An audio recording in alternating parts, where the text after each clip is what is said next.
Eu sou filho de Rômulo Quirino Silva e Clemência Chaves Silva. Vieram de São Pedro de Jequitinhonha. Então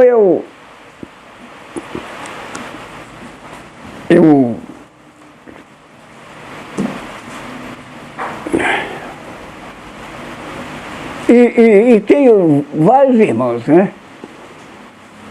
Então tenho o primeiro irmão, chamava-se o Eto. Depois Valquíria. Valquíria era mais velho que o Eto. Valquíria. Depois Romário. Depois Ramon. Depois de Ramon, eu. Depois de mim, sua mãe, Maria. Depois de Maria veio a Dila e Rubinho, que era o caçula. Rubinho também não existe mais não. Então essa é a minha filiação e irmandade, né? E como se vê, né? Toda a vida fomos gente muito unida, não tinha negócio de briga, nem coisa, qualquer desafeto não existe conosco aqui não. Você vê a cozinha de Vila aí, ó. Fiz até música para a cozinha de Vila, né? A música e tudo. E a música, toda a vida a gente usou, mãe era professora de música, começou a me ensinar a música também, ensinou para a Vila.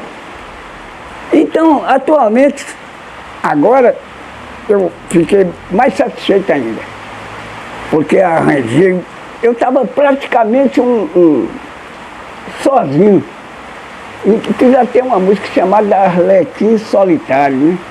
Não tinha mais ninguém, os irmãos acabaram de morrer, tudo, mas ó, nasceu o Gilson, que eu chamo de Pichilanga, né? Um grande violonista. Mas grande mesmo, não é por ser filho, não, é grande violonista mesmo. Eu comparo isso com Yamandu Costa. Com Yamandu e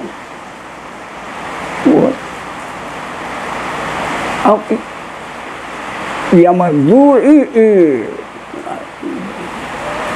aquele que gravou a música de Ernesto Nazaré, pois é, Rafael Rabelo. Comparo ele com Rafael Rabelo. Não é por comparação não, é realmente Rafael Rabelo. Depois a gente vai apresentar para você ver isso, vai até englobar ele também na nossa entrevista aí, o Gilson, você vai ver. E assim é a minha vida. Até hoje, eu venho para cá, você vê você também com Lia, todo mundo, aquela alegria, o comboio aí, ó, meu sobrinho também aí, né? E assim ele vai tocando o barco. É a nossa vida, assim. A minha infância foi uma infância alegre. Tinha meus amigos naquele tempo, tinha João, tinha Luiz, e Floriano, e vários outros, né? Então toda a vida eu gosto muito de eletricidade também naquele tempo. Então era a preocupação naquele tempo, porque aquele tempo não era igual hoje, não. Aquele tempo a pessoa tinha que entrar numa oficina, qualquer coisa ele tinha que aprender. Então o que eu mais tinha medo naquele tempo era a mãe me botar numa alfaiataria. Na alfaiataria, né? E me preocupava mesmo com aquilo. Então eu inventei fazer umas esculturas, a fim de trabalhar em alguma coisa, né? Fazer aquelas esculturas de barro. E chegar na olaria aí, tinha o Geraldo Campos, tinha uma olaria aí, e tinha o Liberato que mexia com as calheiras.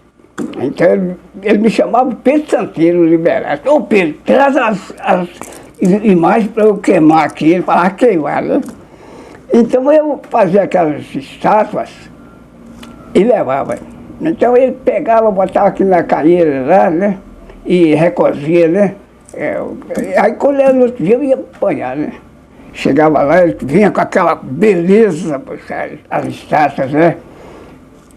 Aí eu pegava, pintava aquilo. E tinha uma antiga aí, chamava Ana Cega, era minha madrinha, Ana Cega.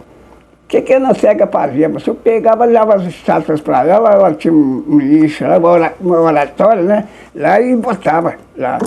E levou lá para o Padre Manuel, nesse tempo era o Padre Manuel, português, né? O Padre Manuel benzia aquilo, ele não estava sabendo o que era. Aí benzia e o povo rezava com aquelas estátuas que eu fazia, né? Aí, isso foi o tempo das estátuas, né? Depois veio também a encabulação com o cinema. Eu não conhecia cinema, Ramon, meu irmão, era como se fosse o manda-chuva da casa, né, Ramon? Ramon falou com a mãe: ô mãe, vou levar esse menino para conhecer esse cinema. Que era eu, né? Eu não sabia, não tinha nem ideia. Aí ele falou, porque aqui não tinha cinema não, aqui vinha de fora, os aparelhos para cinema e coisa.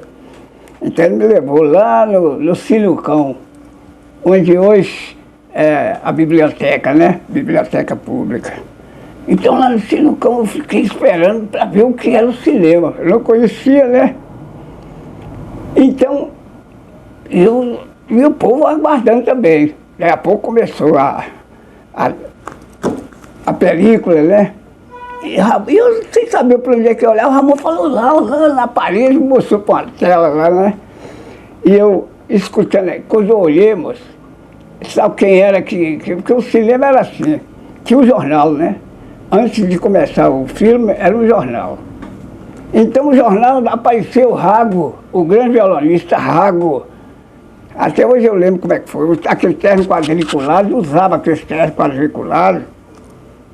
Aí o Rago falou, aí o radialista, o Rago abrilhantou a festa de tal lugar assim, falou, lá para sua festa, com o seu conjunto. Aí Rago começou com o violão, né, tocar O Mentiroso, que é um choro fantástico de Rago, né? Tocando a Mentirosa. Tocando e eu encabulei com aquilo, né? E aí eu encabulei tanto com o cinema que eu peguei, quando chegou em casa eu pegava o papel celofane, desenhava tudo. Desenhava aquelas coisas assim, desde esse tempo que eu gostava muito de desenho, né? Desenhava fita e fazia aquele espécie de uma parede de cinema, mas tudo mal feito, né? E botava a lanterninha dentro e tinha um quadro assim, o quintal cheio de menino para ver, né? Aquele trem de pilha assim do lado assim, eu botava as lâmpadas ali, ligava, e a meninada, e eu pegando aquilo, acolhendo a fita assim, né? E aqui não tinha movimento, tinha nada, né? Então aparecia aquele desenho, aí a meninada, ei, como é danado, tomou tiro, eu desenhava, né? Eu desenhei. E assim foi. E a ansiedade para não mãe não me botar, porque eu tinha um medo de mãe botar em alfaiataria, porque naquele tempo tinha que fazer, lá em casa todos eram alfaiates, né? Menos Ramon, que Ramon logo empregou no Correio, era telegrafista, novinho, Ramon, né? Telegrafista, e eu com aquele medo danado de eles me botar, mãe me botar numa alfaiataria. Então, eu peguei, pegava relé de carro, fazia aqueles motorzinhos assim, né? Aqueles motorzinhos para choque. Vendia, às vezes, os meninos que tinham dinheiro naquele tempo, o Danilo, e vários outros me compravam aquilo. Agora, encabulei também com os discos naquele tempo. Comecei a encabular com aquilo também, né? Disco antigo, que a mãe falava sobre o lugar onde ela viveu lá, ela, pai, tudo, tinha o padre Emiliano, uma capacidade danada, o padre Emiliano. E era o professor de música de pai e mãe, né? Professor mesmo, e era poliglota, ele sabia francês, sabia inglês, sabia tudo, uma capacidade danada. Então mãe aproveitou muito, mãe, minha tia Jó, sua avó, né? Também, tudo era da escola de música. Pai, então, mãe se tornou uma, igual Chiquinha Gonzaga, maestrina, e pai também. Então pai aos 17 anos, antes do casamento, já conhecia todas as partituras, assim, mas já conhecia mesmo. Aí o padre Emiliano foi transferido de paróquia. Chegou a transferência para ele, ele virou para pai e falou: "Ô, você é muito inteligente, o padre. Agora o regente da banda é você. Está aqui a batuta", falou com o pai, né? O regente da banda é você. E aí o pai assumiu a regência da banda, né? Lá em São Pedro. Lá tinha a banda de música. Então, nessa época aí, chegou, tempos depois ele casou com mãe, lá que era maestrina também, né? Então os dois músicos, né? Aí chegou o padre Manela, isso aí foi um pouco adiante. Chegou o padre Manela lá em missão de igreja, missão eclesiástica, né? Chegou, quando viu aquele rapaz assim, com aquela cabeleira, cor de palha de milho, porque pai era um pouco, ele era praticamente, ele não parecia brasileiro, ele parecia estrangeiro mesmo. Então eu soube que o pai dele era austríaco, era da Áustria, o pai dele. Por isso que ele nasceu desse jeito, aquela cabeleira, cor de palha de milho, né? Então o padre Manela viu aquele rapaz lá, regendo a banda lá, né? Aí aproximou o padre Manela, o português, o padre Manela. Falou: "Tu queres ir para Santa Rita?", que chamava Santa Rita. Aí, pai, lá você não vai pagar aluguel, tem a casa da paróquia. Nesse tempo as paróquias eram muito ricas, mas tinha tudo, né? Tinha carro, então o padre tinha carro, aqueles Fordinhos antigos, tinha uns 3 Fordinhos. Aí o pai virou para a mãe e falou: "Vamos, Kelé". A mãe falou: "Vamos". Aí, moça, ele chegou, arranjou uns cavalos lá, o pessoal ali, e veio os cavalos. Naquele tempo era cavalo lá, São Pedro. Chegou aqui, o pai pegou, regeu a banda. E os filhos, tudo, praticamente todos músicos. Ramon, Romário. Então, tudo da banda de música, o Hélito. E essa banda ficou muito tempo. E eu, para acabar aquele receio de entrar na alfaiataria, eu teria os meus 15 anos, né? O diretor era um certo Nilo Palhares. Havia candidatado para deputado. Aí Ramon era muito oportunista, né? Ramon já era chefe do Correio e telegrafista. Ramon rapazinho, né? Redigiu um ofício, naquele tempo era tudo ofício. Mandou lá para a diretoria em Diamantina, pedindo a colocação para mim. Daí a pouco chegou a resposta, que mandasse os documentos do seu interessado. Ramon foi lá de Queiroba, que era o dono do cartório, e pediu uma certidão de nascimento minha. Eu me chamava, e sempre assinava Rômulo Quirino Filho. Mas o Queiroba não tinha feito o registro quando ele levou, não. Estava lá ainda, encostado. Aí fez o registro lá, assim, por conta dele mesmo, Rômulo Quirino Chaves Silva. Aí Ramon olhou, Rômulo Quirino Chaves Silva. Ah, tá bom demais, mandou para a diretoria, né? Aí eu fui nomeado como mensageiro, referência e tal, né?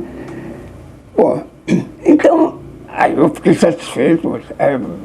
Eu, naquela idade, 15 anos já nomeado, aí acabou o receio, né? Eu fiquei, depois, Ramon era um muito bom telegrafista, me ensinou telegrafia. Agora só, e Ramon era o seguinte, ele ia pela fita, né? A fita tá, eu mostro lá, e ele aqui na fita, aqui, com aquele que chama de destreza para escrever, para ler também, né? Então, ele está aqui, ia jogando os telegramas para lá, olhando na fita. E eu nunca consegui essa facilidade de olhar no código pela fita que está correndo assim.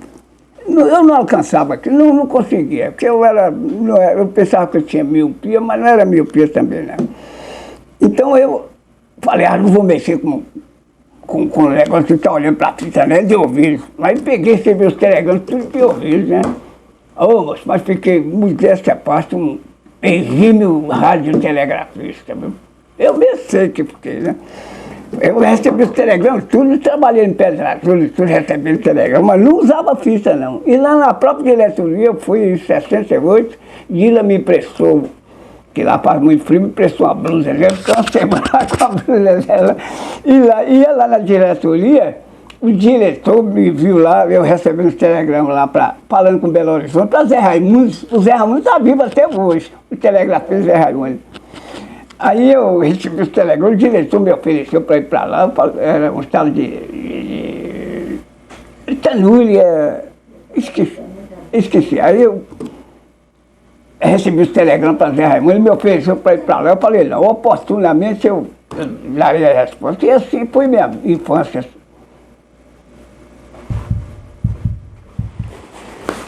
Sempre me perguntam como eu consegui, aliás, como eu comecei a fazer caricaturas. A caricatura é um dom que a pessoa tem, a pessoa não aprende a fazer caricatura. Aquilo é dom mesmo. A pessoa pode até copiar coisa, mas a caricatura nasce com a pessoa. Então, mãe me levava à igreja, naquele tempo, e eu via aquele pessoal lá rezando, tinha teofanes, tinha tudo. Teofanes era um carola mesmo, rezando, e o padre Manela chegava com a hóstia, e naquele tempo era o padre que colocava na boca do pessoal, né? O padre chegava com a hóstia e botava na língua de teofane, e o teofane engolia aquela hóstia assim, com aquela vontade assim, parecia que já estava indo para o céu com aquele, né? Com a hóstia, né? Aí o padre, caramba, Teofane, o que mais aí? Não precisa ver segundo disse, né? O padre Manela era português. Então eu tirei caricatura dele, eu criança ainda, né? Tirei a caricatura de Teofanes, fazendo a comunhão, né? E a hóstia na boca e tudo, e comecei com essa caricatura e o tempo foi rolando, né? E eu fui caricaturando o povo, caricaturando, eu devo ter tirado mais de 1000 caricaturas do pessoal daqui.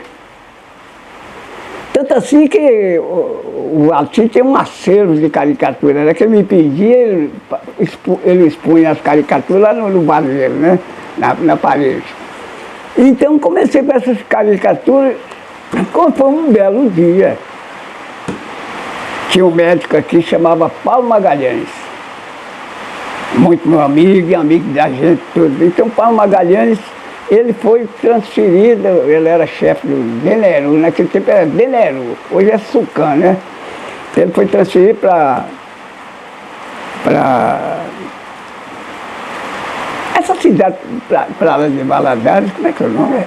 Caratinga, foi transferido para Caratinga.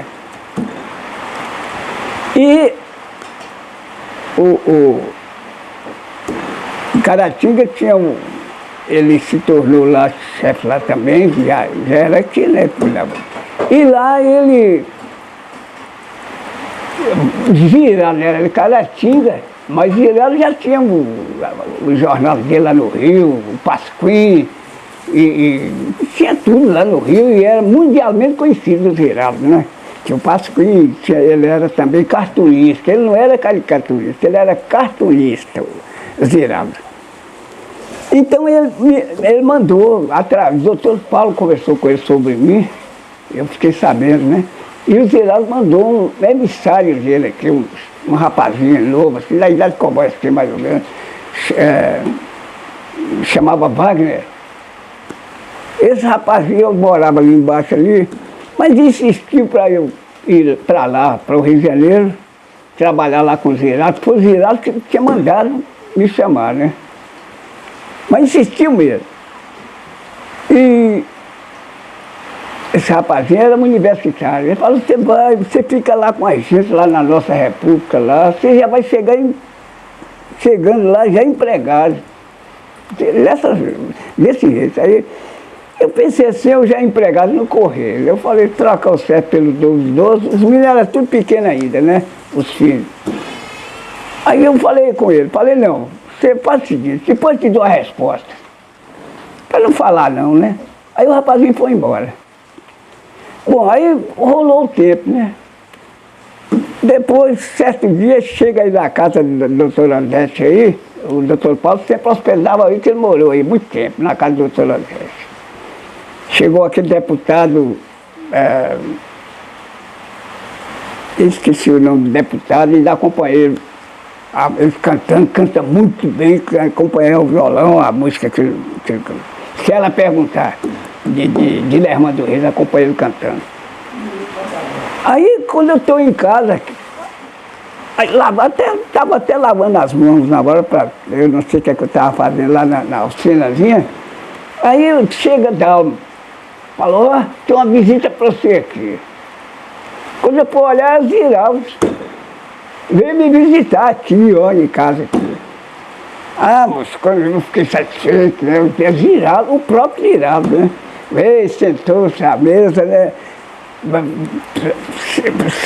Foi servido o café para ele, tomou, e ele me pediu para fazer um esboço, uma caricatura dele, né? E eu fiz a caricatura dele, do Ziraldo.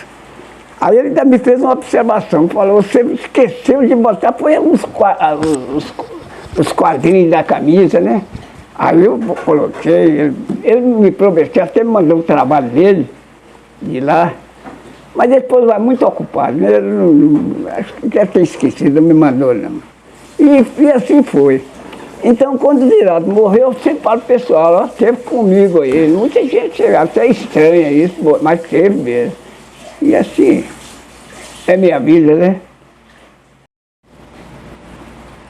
Então, daí surgiram várias coisas que eu sempre gostei. Sempre gostei de literatura e poesias, que hoje é um caso até incomum. O pessoal não, parece que não gosta mais de poesia, né? Mas eu gosto até hoje. E escrevi algumas obras, e dentre elas, a que eu próprio mais gostei foi O Funâmbulo, que eu fiz em homenagem a um amigo, O Funâmbulo, cuja obra está publicada, né? E assim vai. E tem várias outras obras que eu escrevi e futuramente o Gutenberg, que praticamente é o meu sobrinho e pode se considerar qualquer pessoa um grande cineasta, porque ele não faz vídeo, ele faz um verdadeiro filme, um cinema mesmo. Então ele vai publicar meus outros poemas. E assim o que eu gosto, o que eu não gosto, e tá aí.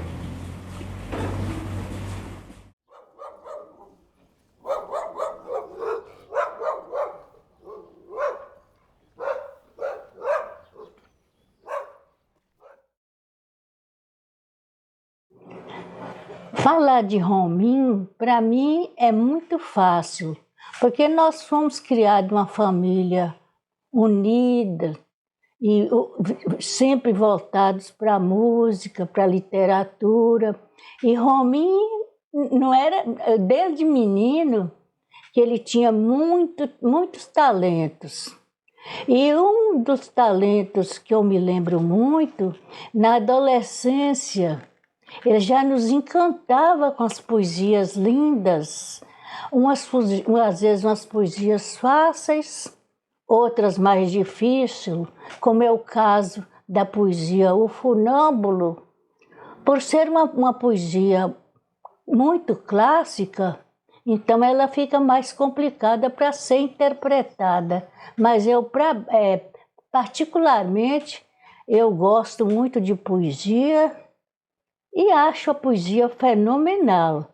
Mas volto a repetir, tem muita coisa de Romim que a gente lembra, mas eu gosto muito dele, gosto daquele jeito filosófico dele, de ser e de conduzir com as pessoas. E isso é muito bom.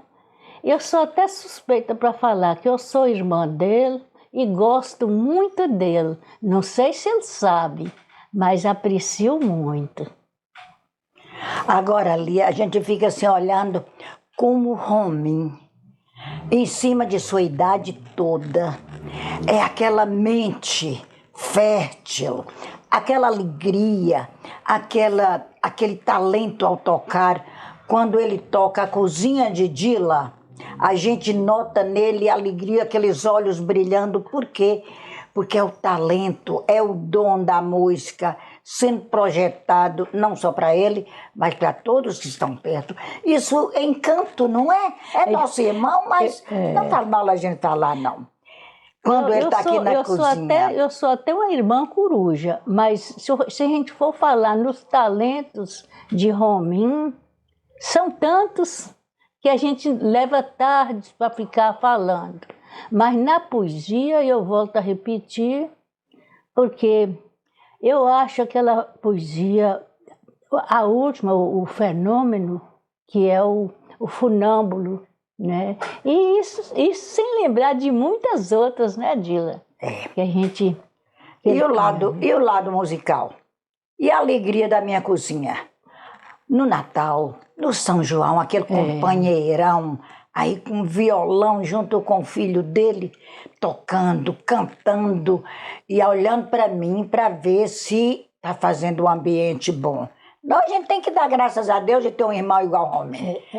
Deus agracia Romim e nos agracia por tê-lo como irmão. Tê-lo conosco, né?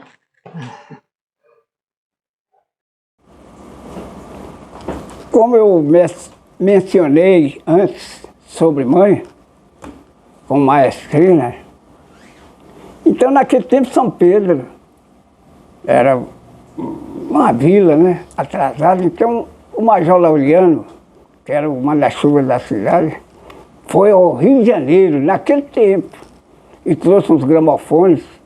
Então o Major Laureano pegava um salão, enfeitava com os lampiões belgas, tinha uns lampiões belgas nesse tempo. Quem é que sonhava com luz elétrica naquele tempo? Ninguém, né?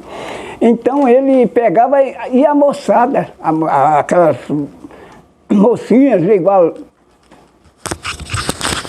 mãe, a minha tia já ia para lá assistir as músicas lá do gramofone, tocando mazurca. Então ele dava corda no gramofone naquele tempo, né? E pegava, botava uma mazurca e a moçada dançando no salão lá, né? Então a mãe falava aquilo e eu gravei aquela coisa. Então o tempo passou, a mãe começou a ficar, atingiu o outono, né? O inverno da vida, né? Aí eu fiz uma homenagem, prestei uma homenagem a ela com a música chamada Uma Mazurca para a Mãe. Que hoje ninguém nem sabe mais o que é, a maioria não sabe nem o que é uma mazurca, é um ritmo daquele tempo polonês, né? Então, tá, o meu menino aqui vai me acompanhar uma mazurca que eu fiz para a mãe, uma mazurca.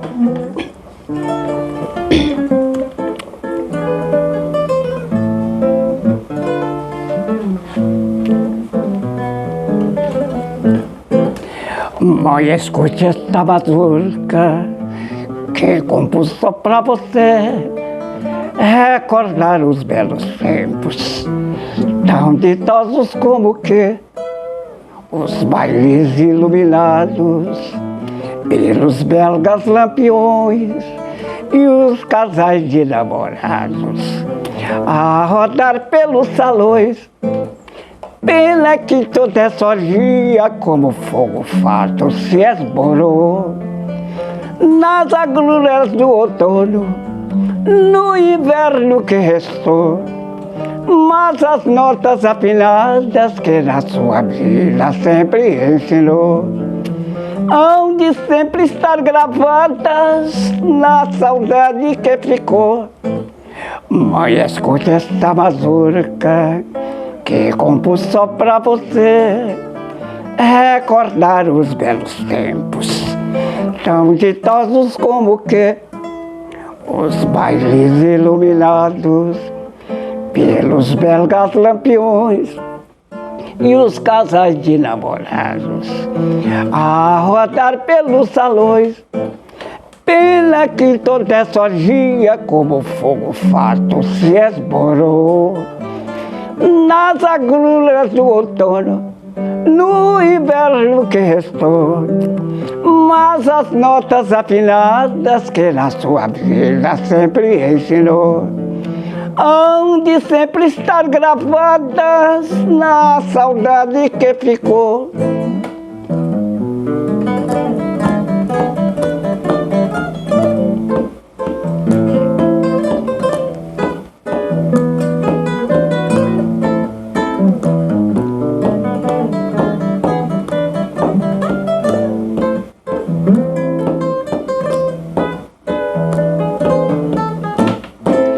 Mãe, escute esta mazurca que compus só pra você recordar os belos tempos, tão ditosos como que os bailes iluminados pelos belgas lampiões e os casais de namorados a rodar pelos salões.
Música